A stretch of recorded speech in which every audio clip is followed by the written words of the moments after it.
Having a baby should be one of the happiest and most fulfilling events in one's life, but sadly this is not always the case. In the UK, around 10% of pregnancies end in miscarriage, whereas others are associated with poor growth of the baby, or the mother develops a dangerous condition known as preeclampsia when her blood pressure goes very high. Many of these complications are associated with abnormal development of the placenta, a remarkable organ that interfaces between the mother and her baby.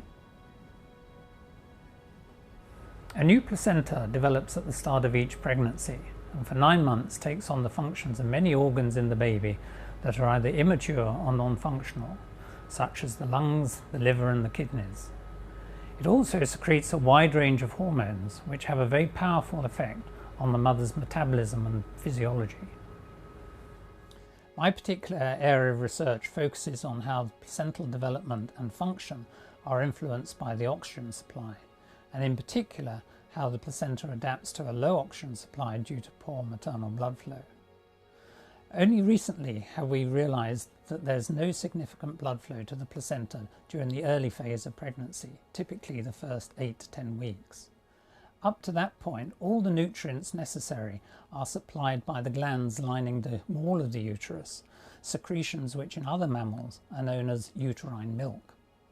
When the maternal blood supply to the placenta does start, the oxygen concentration rises threefold. This poses a major challenge to the placental tissues, as oxygen is a highly reactive gas. Just as copper and brass will tarnish with time, so biological molecules are susceptible to oxidation.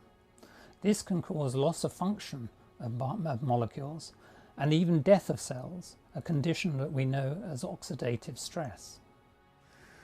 This is a placenta that was preserved after a normal delivery. This surface faced the baby, and with the umbilical cord attaching near the centre, and the blood vessels that connected to the baby radiating outwards. The other surface was in contact with the wall of the uterus and penetrated by the arteries coming from the mother. Inside the placenta are a whole series of finger-like processes which have a surface area of about 10 square meters and contain over 500 kilometers of capillaries.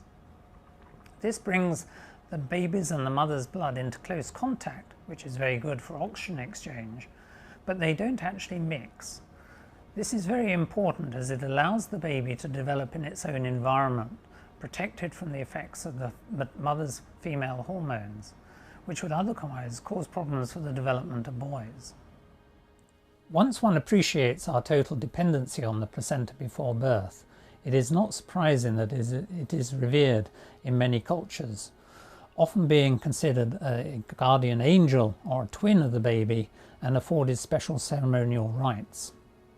And it is this central importance of the placenta to reproductive biology that is the focus of the Centre for Trophoblast Research, a unique research hub which brings together about 20 independent research groups in the University of Cambridge and Babraham Institute, all with an interest in placental function.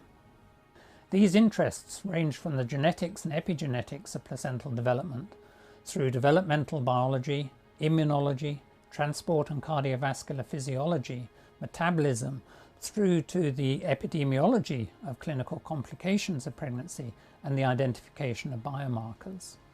The centre is unique in that, to our knowledge, it is the only research facility focusing exclusively on placental biology. The shared goal of the research groups is to improve women's health and pregnancy outcomes through a sound scientific knowledge of maternal-fetal interactions, and hopefully ensure that more pregnancies result in a happy outcome.